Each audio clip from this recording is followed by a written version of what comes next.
All right, everyone. Happy Thursday. Boy, oh boy, it is 2025. Happy New Year to all of you. And yeah, if you couldn't tell by the very chaotic thumbnail and title, there's a lot going on, obviously. We don't have any new Bravo episodes still. If you can't tell what I'm dealing with, just go over to my Instagram and see what I posted. Um, which, by the way, thank you. The video meme of me in the shower with the reference to no new episodes, you guys have really blown that up on Instagram. So thank you. That video always seems to hit the spot.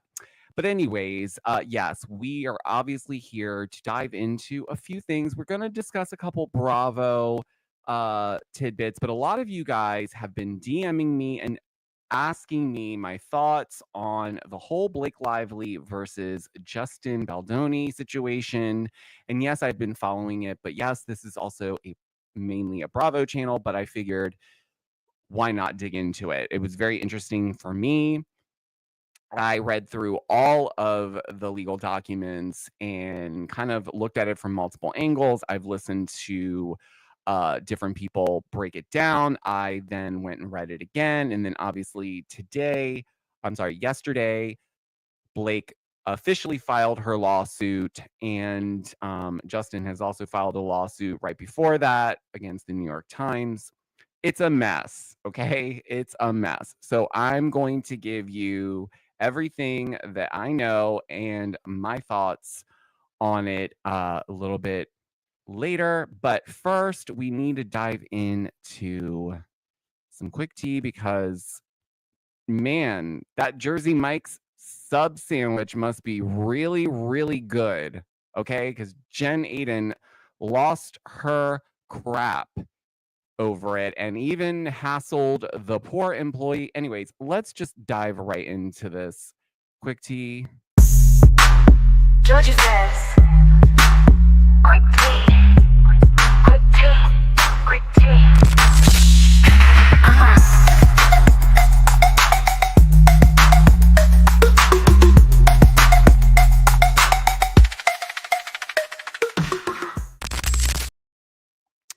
Okay, so let's go ahead and talk about this. What I think is a very, very embarrassing, very telling. I mean, do we need any more proof that Jen Aydin is just a rude, problematic person on and off camera? Don't worry, I have video proof of this spiraling at the Jersey Mike's, which, by the way, shout out to Jersey Mike's, because you guys do make some fantastic sub sandwiches. I've only had it about twice, but both times have been absolutely delicious. And I'm not sure what has gotten into Jen Aydin. Maybe it's perhaps the fact that there's not a lot of information or updates regarding what her status is on the Real Housewives of New Jersey. But nonetheless, she already knows that she's got about a year before she's going to find out anything. And, harassing, consumers and employees because you really want a sandwich is just, it speaks to a bigger issue, I think. But nonetheless, let me just break this down.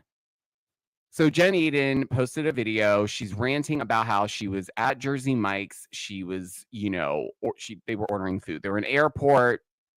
Nonetheless, she then starts going on and on about the employee and how he's like he or she. I can't remember if it was a he or a she, but that, age shaming them, that, talking about how they couldn't hear and they were so slow. And then, I guess Jen Aydin decided midway through them making the order that she already paid for, she decided, oh, I should probably get my son a sub too, right? Right? Should I get him a sub? Do you want one? And then proceeds to then go back to the register and say, hey, can I add another sandwich to the order? And they're like, yeah, you got to get back in line. And she's like, what? And then starts going off. And I guess the person behind her was just not feeling it, obviously, and let her know that basically her wanting to stop everyone else's, order because she decided midway through that she wanted a sandwich for her son, which, by the way, why didn't you just order it in the first place? Weren't y'all all there together? Anyways, so then she decides to film these, the employee and said person. And I'm going to pull this up for you guys because it's insanity. Let's watch it together. So mad right now. We were online for Jersey Mike's for like what felt like forever. Yes. And then finally, when it came time to taking our order, they took our order. And then they took the lady's order that was after me, but they fulfilled her order first somehow, made us wait. Okay, whatever. And the 80-year-old that was working there, I mean, the amount of time she took to cut that bread was almost as much as we were waiting on that line. Geez. Oh my gosh, yes. Oh my God, everything was slow, so we're not complaining. We get it. It's early in the morning. You're in a bad mood. It's New Year's. You're working. I'd be pissed too. No, and I'm talking, and Jen's like, I don't think she can hear you, babe. Yeah, no, she couldn't hear. And she's like, no, I heard you. And right. It was just and like, then whatever, she fulfilled the woman after us first. And then when we were like, where's our order? She was like, you have to wait your turn. I was like, but we were in front of her. And then she was like, oh, okay, whatever. So as she's making my sandwich, I add a tuna sandwich for Jacob. And she's like, you're going to have to wait online again. And I was like, are you kidding me? And then I asked the guy behind me, do you care if I just add a turkey sandwich for my son? He's like, I mean, it's kind of ridiculous. It's ridiculous that I was adding another sandwich because he knew it was going to take another 10 hours to fulfill, and he was a freaking jerk. So I started recording them. I started recording the girls, what they were doing, and he turned around and he's like, you put that, I'm going to sue you with you and your fake diamonds. Fake diamonds, bitch. What, you don't know? You better ask somebody. Please, that loser. Find me, asshole. Thank you so much, sir. This guy was being super nice. Thank you so much. Oh no, he said I couldn't get my sandwich, babe. He said it was ridiculous for me to get the sandwich for my son. Ridiculous. Yeah. Oh. Yeah. You know. I thought he meant it was ridiculous for them to ask you. No, he was reading. I'm a law professor. You put any of that online, I'm going to sue your That's okay. piece of fake jewelry. That's okay. Just another citizen, okay? Here, my husband's a medical doctor, okay? Asshole. And all my shit is real. I am a fucking celebrity, you asshole. Let's go. Thank you, sweetheart. I mean, what is going on? Is she crazy? What? All that over some Jersey Mike's. Also, by the way, like, why do we still need to refer to ourselves if we're public? Like, why does she need to say I'm a celebrity? Yes, I am a celebrity. My husband's a doctor. Like, who cares? Who cares? I really don't understand why this woman has not evolved at all. Very entitled. And it's Jersey Mike's, for goodness sakes. You're in an airport. No one gives two F's. Honestly. And I'd really question if all of her jewelry's. I mean, anyways, I'm not going to go down that road. I just thought this should be brought up when everyone's sitting at the table deciding, who should we bring back for Real Housewives of New Jersey?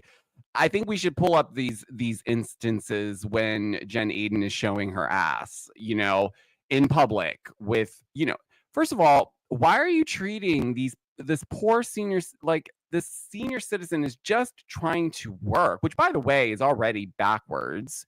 Okay. And you're harassing and making fun of the fact that they're slow and they're hard of hearing. Like, what if that was your mom or your dad and someone was heckling them like that, and then you're acting as if though like you paid like an astronomical amount of money to eat at this establishment? It's Jersey Mike's. It's a sub. First of all, who gets subs in the morning? Disgusting. Anyways, so shout out to Jersey Mike's, and shout out to It's a Bravo World for that video. So yeah, there's that. I don't think we're missing Jen Aydin, it seems like. But anyways, there's some other little Bravo news, which I found very funny, and so did the rest of, well, most of you apparently. Paige DeSorbo is clapping back. She's not having it. She's not having it. She's not letting these rumor mills take off like wildfire. Okay. So, first off, there was the rumor that I guess Paige knew about the proposal ahead of time and then was like, "Oh no, I can't let this happen." And then I guess from there just decided like she was going to call it quit. That to me is a very far-fetched theory, but nonetheless, Paige commented, you know, basically she's entertained by this fan fiction because I mean, honestly, like it's been like 2 minutes since the announcement of the breakup and already there's like scandals ahead. Sorry, I'm looking at the comments and Aquarius Goddess has said that one of the Jersey Mike's employees spoke about the incident. Like honestly, like this is just so crazy to me that well, good for Jersey Mike's. Go if you have a Jersey Mike's in your area, go and support them to offset this horrible PR with Jen Aydin attached to this great sandwich establishment. Now I've lost my train of thought. Oh yes, Paige. Yes. So then there was another here, let me pull it up. Da, da, da, da, da. Dun, dun, dun, dun, dun. So it seems so Up and Adam posted about Paige DeSorbo allegedly caught cheating on Craig, and obviously this is alleged and it's written as such. But I guess Paige had it, and so she decided that yeah, she was going to comment this under the post. See you in court. Now, obviously, if you guys are a part of the Giggly Squad, shout out to the Giggly Squad, then a lot of people thought this was a funny reference to, if you remember, they had some merch, See You in Small Claims Court. But nonetheless, she's definitely not here for the sabotaging or trying to pit them against each other. I think they're trying to handle this with as much respect as possible. And these rumors are obviously on her last nerve. So she decided she was going to say something about it and clap back, which, you know what? Good for her. I've always liked Paige. I don't think there's much that could make me not like Paige. You know, if you don't like Paige, don't come for me with a bunch of reasons why I shouldn't. But nonetheless, I thought it was funny that you know, I don't think she's really going to take this to court. That's why I think it's funny, and that's another reason why I love her. But yes, stop creating false rumors. Can we wait for the dust to settle on the breakup first? Speaking of relationship news, though, there is some rumors going around that Miss Shannon Bedore might be booed up again. Yes. I have no idea who this gentleman is, but she did post a story that got people talking that said, "Love spending the holidays with my good friends." She added that heart emoji, and you know what a heart emoji implies. So, look, judging by the looks of this man, if this is someone that she's going to start dating, I want her to keep him far away from a Neiman Marcus, a Saks Fifth Avenue, a Ferragamo store. He needs to stay just as he is. A little slouch in the jeans, just some simple brown, worker boots, but meant for going out to dinner, and just like a flannel. Something like, keep it simple, Shannon. We've learned our lesson. Let's not do it again. Let's not try to make this man glamorous. But yes, so if that's the case, I hope, that Shannon finds happiness. Obviously, I've always thought that she deserves it. And, they are about to start filming the new season of Orange County. So you never know. We might see a new side of Shannon on the upcoming season because, if she's booed up. Now, I don't know if she'll jump to having him on camera, but if he is a part of her life, just saying. I smell storyline. Anyways, look, we've got to get into the non-Bravo news of it all. But I do think it's a very interesting situation. It is definitely a mess. Yes, I am talking about Blake Lively versus Justin Baldoni. Man, oh man. Like I said, I've read everything multiple times. I've scanned through things. I've looked at both parties, submission of the text messages. I've read the news articles. I've listened to, PR strategists take on the situation. I've looked at it from their astrological point of view, their zodiacs. How does that add layers to what's going on? So, not to assume that you guys are ignorant and don't know what any of this means, but just to give a little bit of a quick preface, this has to do with the movie It Ends With Us, which is based on the best-selling novel by Colleen Hoover.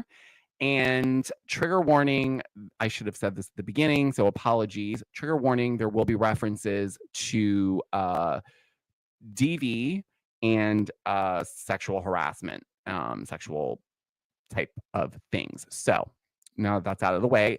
This whole thing came about when the movie was being filmed. So we have Justin, who is also starring in the movie alongside Blake Lively. And the film and the initial dynamic. So in the film adaptation of Colleen's book, there was obviously sensitive themes around domestic violence and resilience. And since Blake was cast as the lead, she played Lily Bloom with Justin Baldoni as her co-star. He was also the director and producer. Wayfair Studios produced the film with Sony Pictures as the distributor.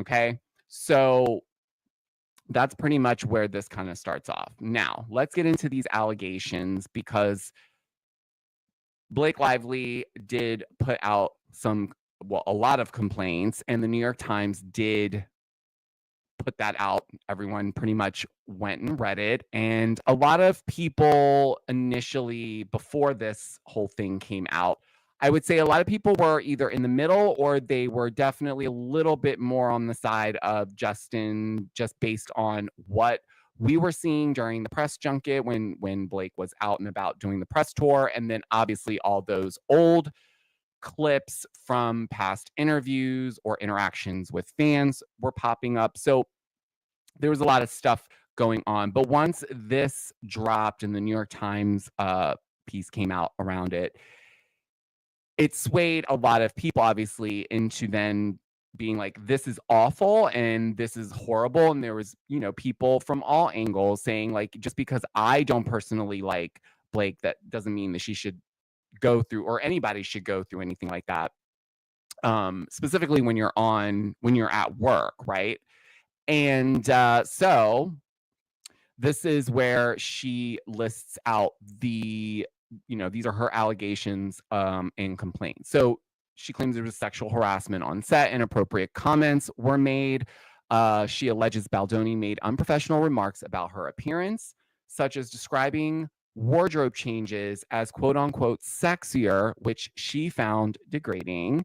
She claims Baldoni violated her personal boundaries during intimate scenes by improvising actions. An example was like biting her lip and dragging his lips down her neck without her prior consent or knowledge. Then workplace safety violations. So Lively asserts that industry standard protocols were ignored, meaning non-essential crew members were allowed to remain on set during intimate scenes. Baldoni failed to properly engage an intimacy coordinator, leaving her to feel unsafe and coerced. And then we have the pumping incident, which basically Lively accuses Baldoni of walking in on her uninvited while she was pumping breast milk, calling it an invasion of her privacy and a lack of respect for boundaries. The next piece was retaliation and PR manipulation. So the first point here is the smear campaign. So Lively has claimed Baldoni's PR team orchestrated a campaign to tarnish her reputation, including planting negative stories in major outlets like Page Six, TMZ, and then astroturfing on platforms like Reddit and TikTok to amplify any backlash. There was also some text messages that were included in the complaint from Baldoni's PR team saying things such as, "We can bury anyone," quote unquote, and quote, "We will do this to her," quote, are presented as evidence of this effort. Emotional and professional damage. Lively claims this retaliation caused severe emotional distress for her and her family, impacted her career prospects. Now, then we see that Justin has basically, he's not gone after Lively, okay? He went after the New York Times, basically, for writing the piece without getting all of the sides' input or doing their due diligence. So he starts there, and he then adds in basically what his side is calling the context that was missing from what Lively inserted into her complaints. So Justin denied all allegations, but he did counter with the following points. Obviously, there was context missing from his side of things, saying wardrobe comments. That Baldoni states his comment about the wardrobe being sexier. Well, that was based on Lively's own request earlier in production to make her character's outfits reflect a bolder aesthetic. And she used the word sexy or sexier. So he is saying that he only said that because she kind of set the tone for the lingo around the wardrobe and how the character should look. Getting into the improvised intimate scenes, as we just talked about, Blake said that there was no intimacy coordinator, and so there was a lot of uncomfortable situations, like I mentioned, where there was improvised scenes that were not approved prior or put her in an uncomfortable situation. So on that, he claims all the intimate scenes followed suggestions from the intimacy coordinator. So I guess it sounds like there was an intimacy coordinator, but he continues and says Lively had declined to meet directly with the coordinator, leaving Baldoni to relay the feedback. So, I mean, it sounds like he's saying there was an intimacy coordinator. She declined meeting with the intimacy coordinator, but I guess because Baldoni was meeting with the coordinator, he was just basically left to bring back the information on his own rather than it come from the intimacy coordinator. Okay. Pertaining to the pumping incident, Baldoni produced a text message in which Lively allegedly invited him to rehearse lines while I pump. His team argues this text disproves the claim of the uninvited intrusion. So he's basically saying that this text that he's produced allegedly is showing that Lively has said, "Come rehearse lines while I pump." And the context there was, let's save time because there was so much going on to get this movie filmed, that I guess, that is his point on disproving that claim and complaint on her part. As far as the PR strategy, in terms of those texts that Blake shared, in terms of like where it says like, we can do this to her, blah, blah, blah, Baldoni's team highlights omitted context in the text presented by Lively. So it seems like, I guess, they cherry picked the ones that worked with what they were going for, because it seems that Baldoni has presented the text that were omitted, which then changes the context of the original point of why she was sharing those. So the context in the text showing sarcasm and denials from the PR staff are, I guess, not included, obviously, because they're in that same thread. The same person said, damn, this is not fair because it's also not me. Meaning, like, well, who that article that came out, it wasn't that PR staff that was doing it. So they were kind of being sarcastic, being like, wow, you're the best. You did great. And it's like, wow, it's not even me that did it, but okay.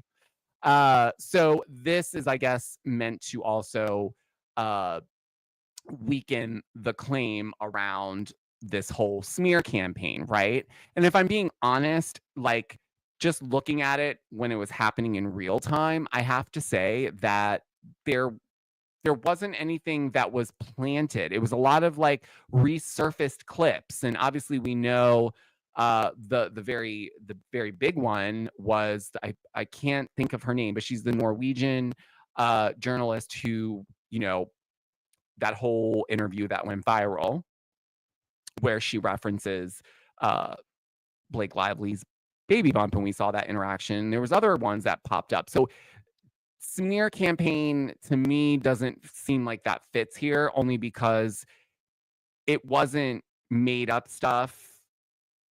In a sense, it was a lot of just resurfaced things. And so, yes, it did not make her look great. And that was piled on top of the fact that, you know, there was other things going on during the press junket that everyone could see that there was issues even when the movie was being filmed. So Baldoni continues with the professional missteps by Lively. Baldoni's team points to Lively's press tour behavior, including promoting her hair care line and alcohol brand as tone deaf and responsible for the organic backlash she received. So if you remember, there was backlash around this, I do recall, because she had just launched a hair care line. She had already launched an alcohol, like canned beverage line, I think. And so she was plugging that during the press junket of promoting this movie. And so people were just kind of turned off around the whole, I guess, trying to make it like too light and fluffy with the, you know, the floral dresses, and trying to make things more dreamy than what the actual story is about. And so there was a lot of conversation around all of those points, but she wasn't coming off well on her own, because those were things that she was doing, those were things that she was saying, right? So I don't know about the smear campaign. I don't know how much that will stick if these things that he has put forward are actually true and can be validated. And as I mentioned, Baldoni filed a $250 million defamation suit accusing the New York Times of favoring Lively's narrative and omitting key evidence. And for creative control issues, Baldoni argues that Lively wasn't sidelined, but instead took control of the editing process, firing the original editor and replacing the team of editors with her own team. So again, this is his version of the events, right? But it seems that they're both kind of playing into this PR thing, because everyone's, you know, utilizing public opinion to help sway, you know, whose side you're going to be on, right? So, public fallout and industry response. So, support for Lively, there's been a plethora of celebrities like Gwyneth Paltrow, Amy Schumer, her co-stars from Sisterhood of the Traveling Pants have publicly backed her. Colleen Hoover, the book's author, also, you know, she expressed support for Lively and also expressed disappointment in the production of the movie It Ends With Us. And backlash against Lively was basically what we just kind of discussed, which was the resurfaced past clips from interviews or interactions with fans, and, you know, just how she was trying to plug her hair care brand and the alcohol brand all during a movie that is about a story around DV. So people just weren't really getting what she was throwing. So obviously there's more context here, even with what we have, and there's a lot because this is an forever changing and updating story. And I'm sure once I'm done with this, there'll be even more updates to this whole thing. But what I find really interesting is that I think people are not seeing that both sides are being messy here. And I don't necessarily know that I can, based on everything that I've read and come to understand on my own by looking at everything, I don't feel that I can I can't say I'm on either side, because I do see that there's some crap on both sides that are clearly there for the purpose of, putting themselves up on a pedestal and kind of defending. It's a defensive thing, obviously, but PR can be a great tool. Obviously, we see it used so much. But then on the other flip side of it, if we're talking about, going after or paying for threads on Reddit to be boosted to, create a narrative that doesn't exist, rather than letting things that have already happened get drawn together and stitched together and then put that out if you wanted to do that kind of thing. But it seems like there was a mix of all the above. But one thing's for certain is that this screams to larger issues, mainly in the entertainment industry, more predominantly Hollywood, because where's HR in these situations? It almost feels like everyone's got to really either lawyer up or have really strong contracts or, whatever. But even with that, I think I saw Dannings brought up a really good point, because someone asked her, opinion on the matter, and she just said Shirley Temple. And she kind of danced around what she was talking about, but I picked up what she was throwing down. And so I went down that rabbit hole. And, to be frank, things have been going on so much that we can't let anyone's claim of sexual harassment or anything of the such, of any kind of abuse on sets or in the workplace, not be dealt with or discussed. But I think because of everything else and all the other, like, a lot of these things don't add up. Like, if this context is missing, why was that left out? That doesn't help some of these claims that she's put forward. But, on the other side, we don't really know all the context from what his side is putting in at this point either. So I'm assuming that since she's now filed the official lawsuit, and please, someone out there in lawyer land, correct me if I'm wrong, but I believe she will now have to go through the discovery process. So that could unveil some other things. So, who knows? But what I thought was interesting was looking at this from the zodiac angle, right? So Blake Lively is a Virgo sun, Leo rising, right? So Virgo sun is a detail-oriented, critical and focused on perfection, which aligns with Lively's meticulous documentation and sensitivity to perceived injustices. And so this lines up with the fact that she's going to be very organized about it. And I will say there are times where Virgos can overanalyze something and make something mean something more to them than it actually should have or could have. But that's where things can get a little tricky, because her version is her reality. And I do believe that because she is probably someone that focused on things as, I don't know, I'm sure things weren't going as smoothly, clearly, that made her feel like she needed to get back into control mode. And so I feel like she did document a lot. And that's why I do think that there's a lot left out on both sides, even still. But then you also get the Leo rising in Blake Lively's chart. So she's charismatic, but image conscious. So her public reaction and concern for reputation reflect her Leo's need to maintain control of how she's perceived. This makes total sense. She's going to ensure that her public image is not tarnished, because one thing Leo does not like is losing control of their image from a public's, how the public perceives them. So that explains as well why, she's making sure that everything is listed out clearly, and the whole,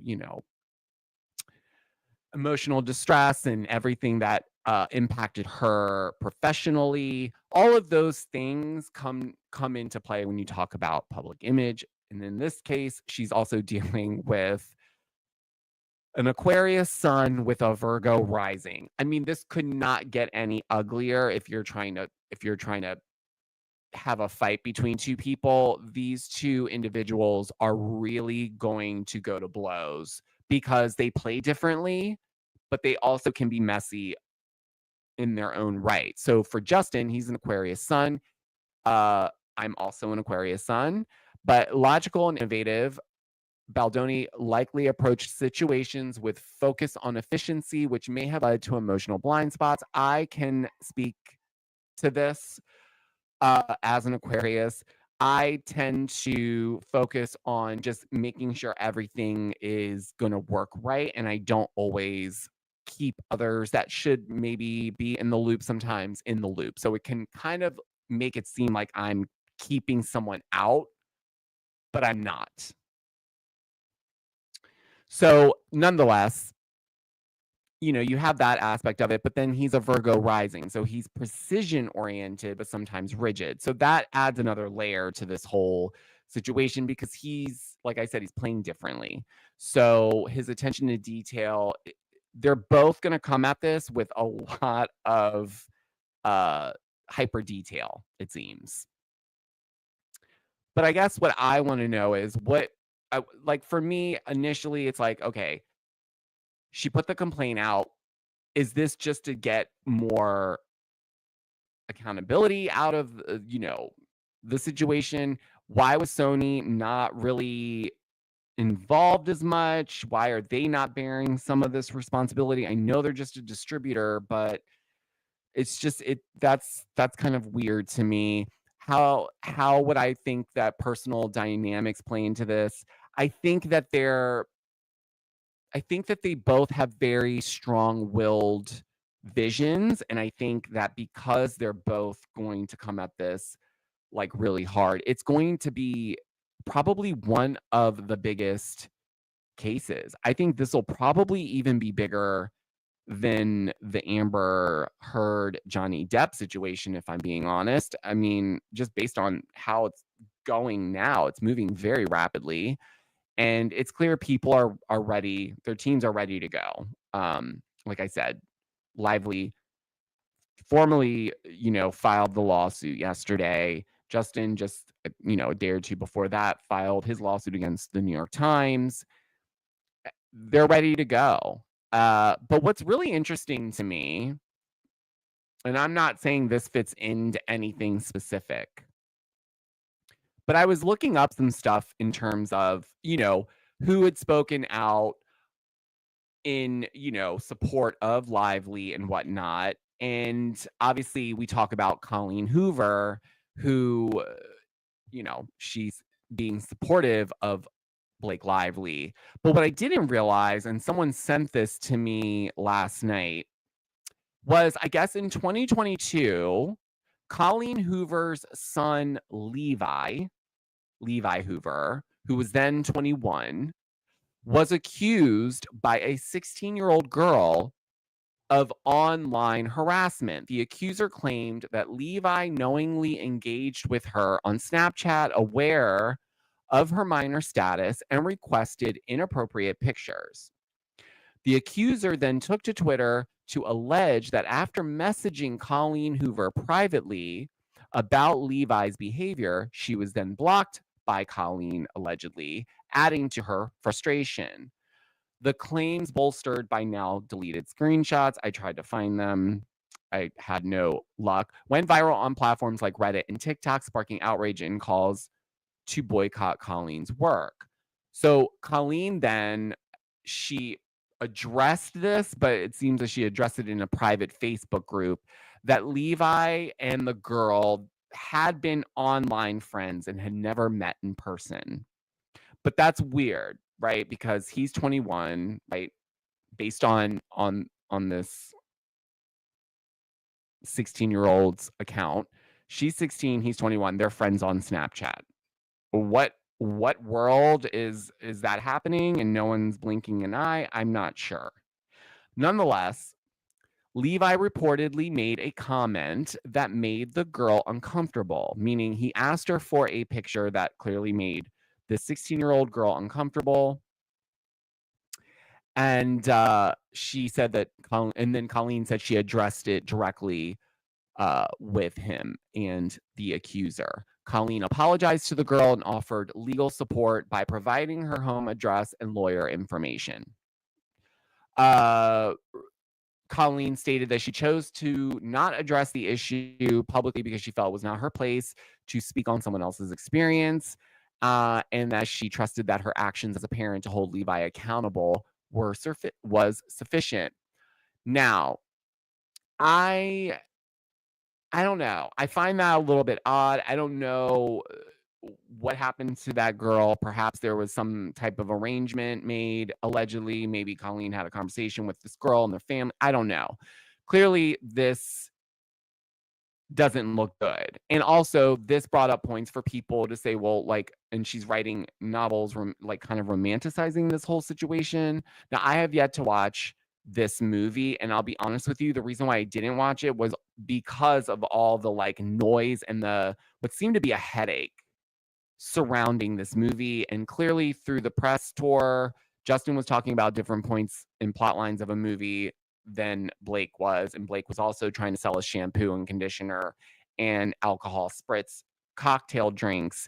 And then you have, her husband all within the same period doing a story with People magazine and discussing, Parkinson's and how that impacted his father, which is very important. I agree, and I think there should be more awareness around that.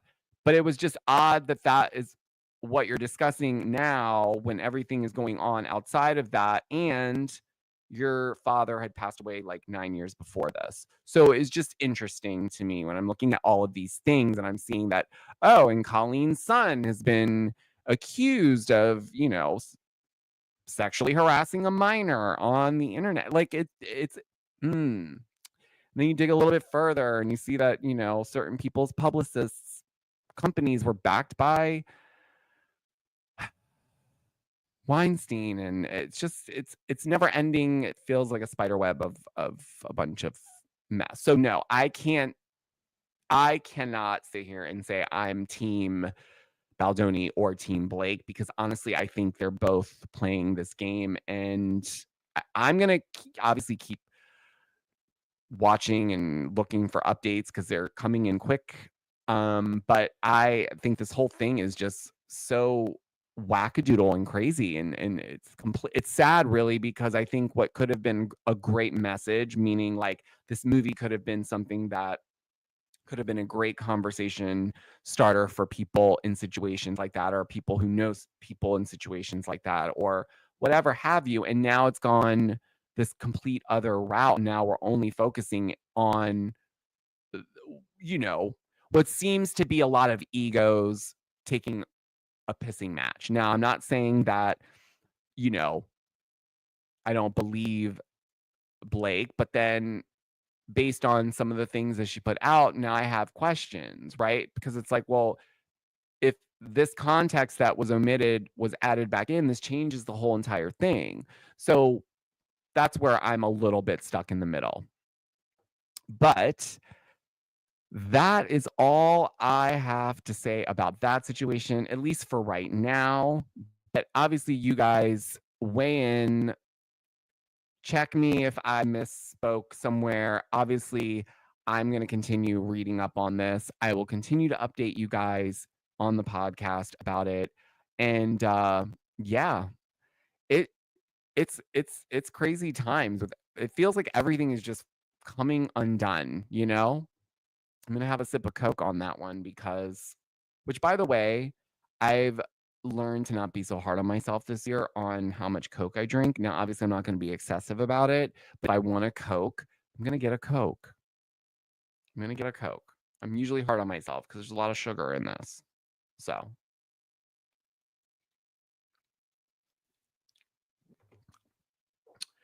don't worry, I have my water here. I do keep myself hydrated. I'm getting better about that. But anyways, let's go through some of these comments before we close out the episode.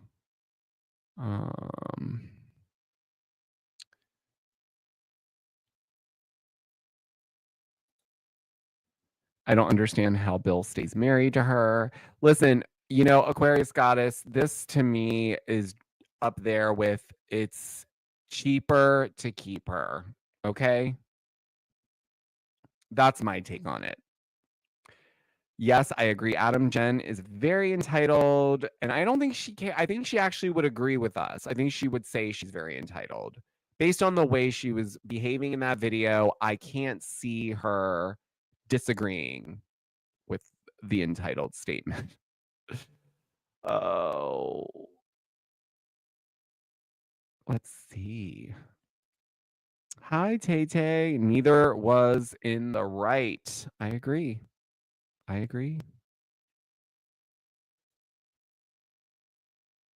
All right.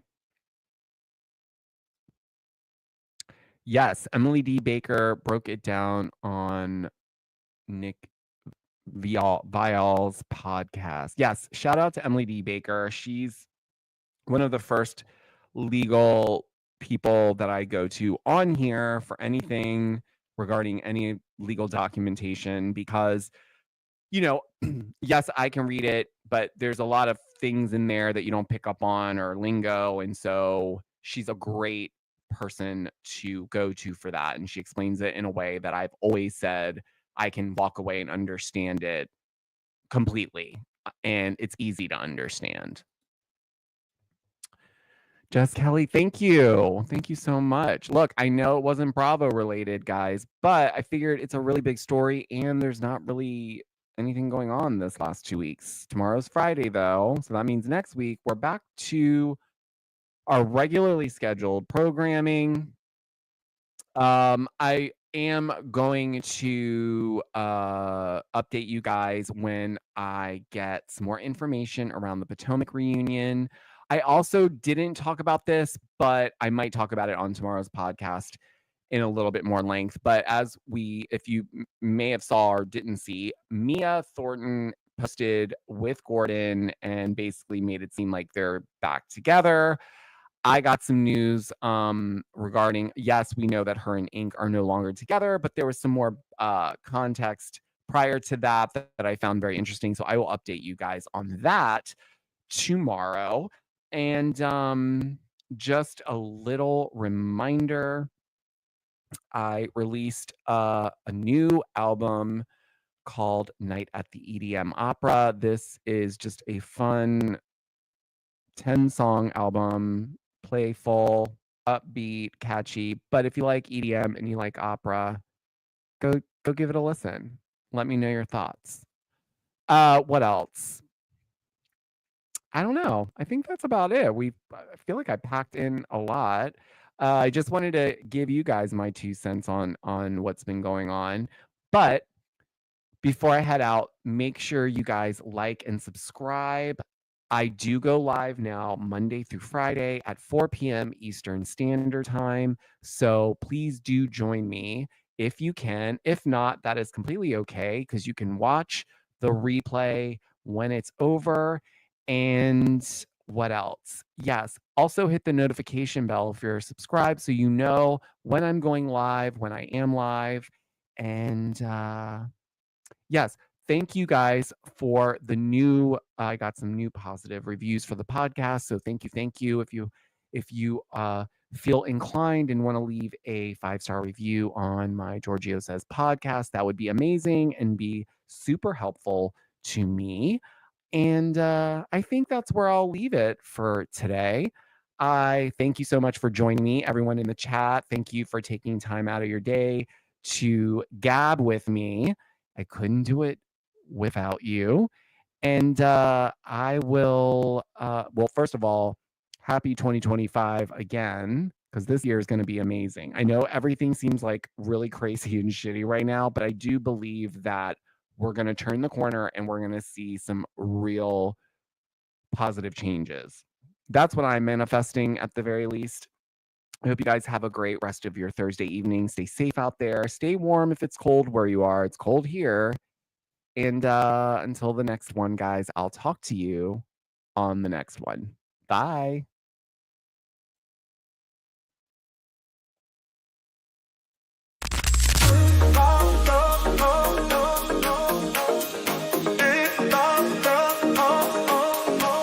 We need to talk about this. Every rumor, every twist on the JoJo Says podcast. We need to talk about. So hit that play, stay in the know. JoJo's here to steal the show on the JoJo Says